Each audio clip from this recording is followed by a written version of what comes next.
Gordon Cooper Jr. was a brave and skilled astronaut, almost the stereotype of an all-American good guy. But on one of his missions for NASA, he actually discovered something extraordinary. What's more, he'd made the discovery in a clandestine manner. In fact, it wasn't until well after his death in 2004 that the story finally came out. And then a marine treasure hunter was able to use the results of Cooper's activities in a remarkable way. We'll get back to Cooper's extracurricular activities in space shortly, but first let's learn more about Leroy Gordon Gordo Cooper Jr.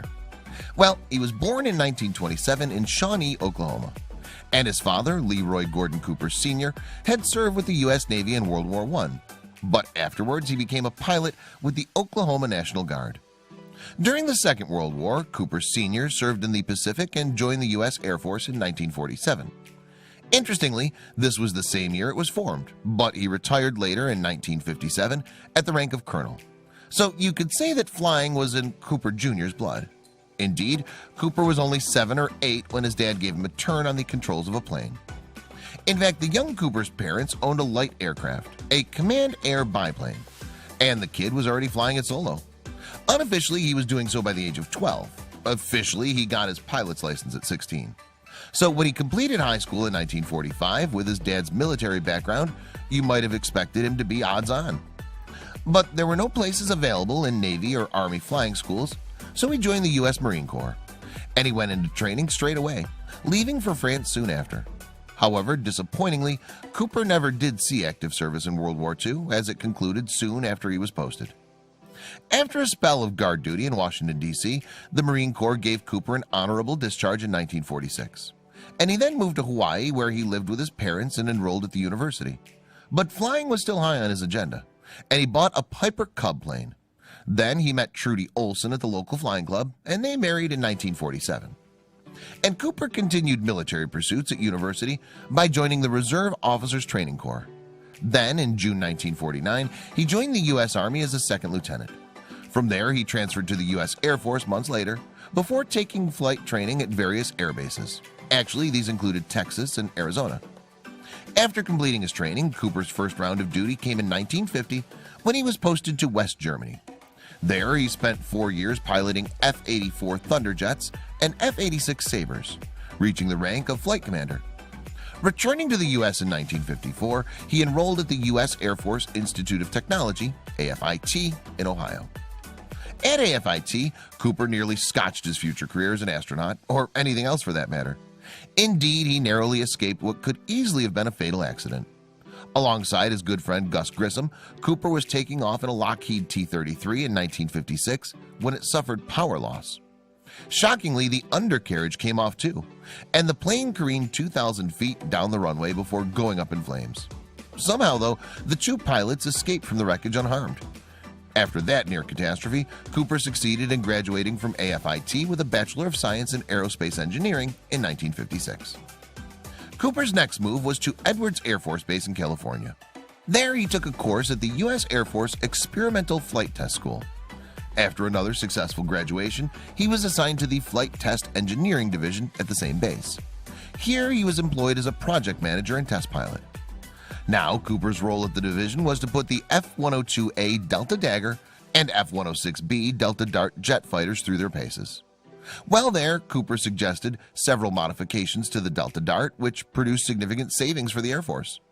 Furthermore, he piloted a range of other jets and got 2,000 hours of flight time under his belt. But at the beginning of 1959, an ambiguous command came through. For Cooper was ordered to Washington, D.C. with no real reason provided. However, it seems his commanding officer, Major General Marcus F. Cooper, not related, had got wind of it. Yes, he'd spotted an announcement in the press that the McConnell Aircraft Company had a contract to build a space capsule. And Major General Cooper advised the young pilot to have nothing to do with space travel, advice that Cooper eventually ignored. Arriving in Washington, he soon learned that his commanding officer had been right all along, for he attended a briefing by the newly formed space agency, NASA, where Project Mercury was unveiled. And astonishingly, this project was America's plan for the first manned spaceflight. As you might already know, there was a certain urgency to Project Mercury because it was the era of the Cold War when the Soviet Union faced off against the US and the West, and therefore the space race had become a key battle between the two blocs. That's right, because America had already been shocked when the Soviets had stolen a march in the race in 1957. Then they'd successfully launched the first unmanned spacecraft into orbit, Sputnik 1. Manned spaceflight became the next battleground, and the Soviets were first with that too. Yes, the now famous Yuri Gagarin went into orbit in 1961 with Vostok 1. Meanwhile, Cooper was one of 109 men who were shortlisted as potential astronauts for the US. And in 1959, he was chosen as one of 7 successful applicants. In fact, at the age of 32, he was the youngest selected. In the event, Cooper was not the first American in space. No, that honor went to Alan Shepard, who made a suborbital flight around Mercury Redstone 3 in May 1961. However, Cooper acted as the communications officer for that flight and was the reserve astronaut for the Mercury Atlas 8 orbital flight. That flight, in October 1962, was the 5th American manned space mission. Now, Cooper had to wait for a while to get his chance to be rocketed into space. But it finally came around in 1963, in the shape of the Mercury Atlas 9 mission. By this time, Cooper was the last of the original 7 Mercury astronauts to get a chance at space travel. In fact, some NASA staffers had expressed doubt about letting him take off at all, alleging he had poor judgment. Despite misgivings, Cooper was confirmed as the astronaut to pilot the planned 27-hour-long mission, which would orbit Earth 18 times.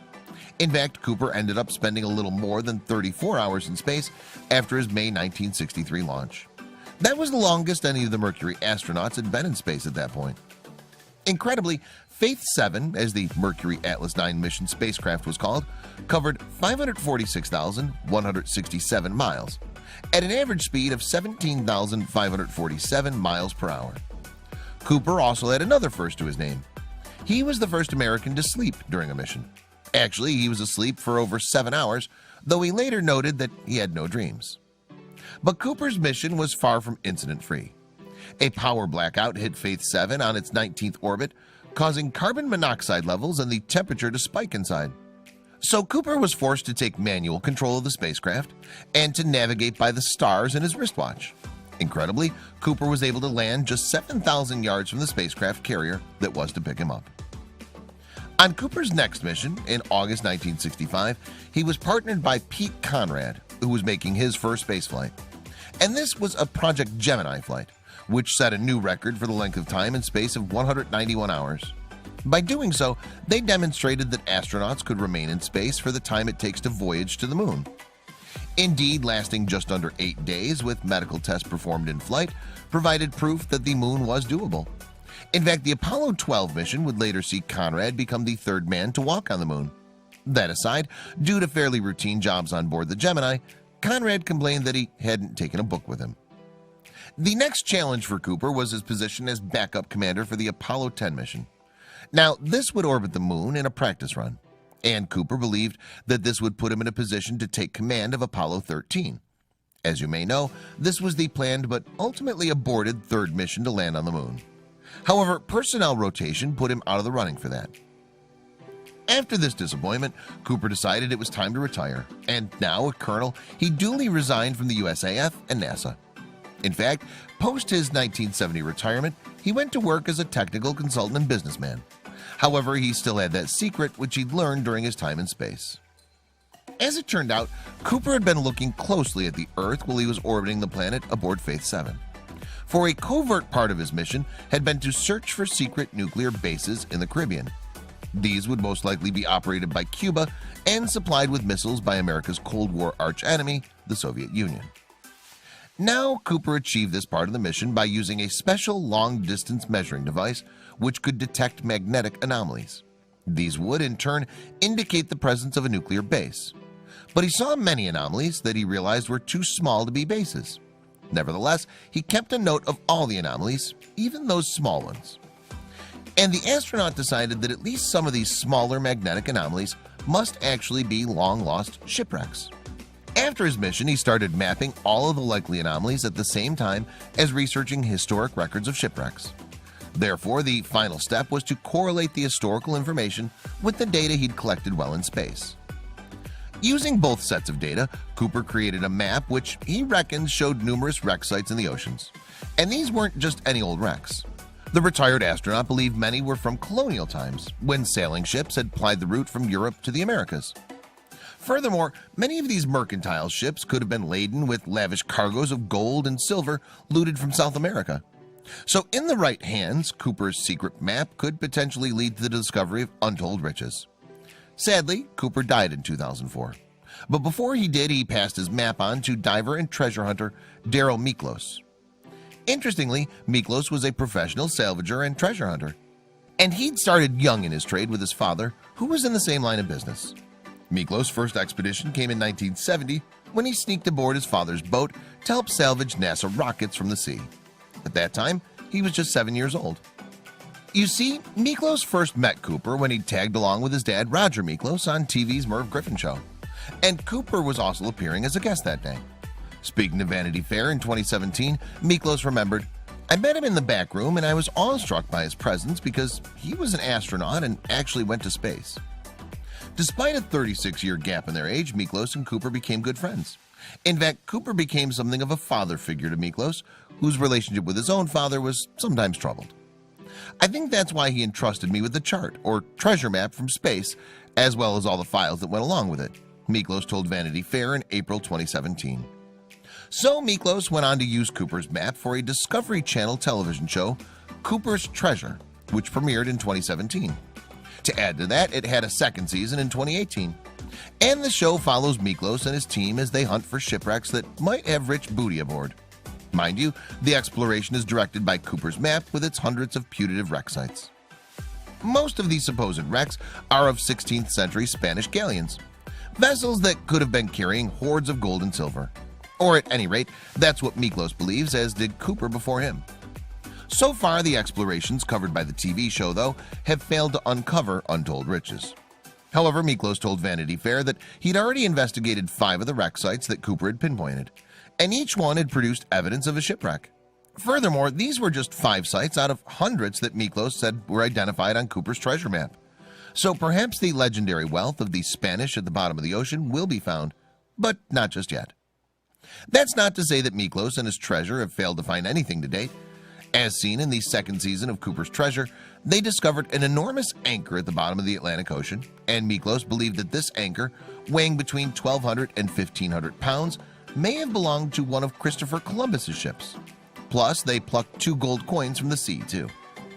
As Miklos went on to explain to Newsweek about his anchor find in 2017, "As soon as I saw it, I knew what it was. An early 1500s anchor," he said. "I knew in my mind that we were onto something so historically significant just by the first line of sight. It looked so elegant and ladylike to me. It seemed so fragile. But there was something tender about that anchor, and Miklos was in little doubt that the anchor came from the era of Columbus." Unfortunately, no sooner had Miklos and his team hauled the anchor up from the ocean bed than who should turn up but a marine patrol from the Turks and Caicos authorities. And far from being jubilant when they saw the anchor, they were stern-faced. The patrol ordered Miklos to return the anchor to the sea immediately. He had no choice but to comply. So there's been no opportunity to study the find and confirm its origins. So overall, it's a marvelous story. One of the earliest astronauts, Gordon Cooper, orbits Earth, and without telling his superiors what he'd been up to, gathered data for a treasure map. Before his death, he gives his young protege, Daryl Miklos, the information and map. Miklos then gets a TV show out of it. Sadly, to date, he's found no treasure apart from those 2 gold coins. And unfortunately, the Discovery Channel appears to have no plans as yet for a 3rd season. But perhaps we're missing the lesson here. Yes, because Cooper actually demonstrated that looking at Earth from space can give us far more than just a breathtaking picture.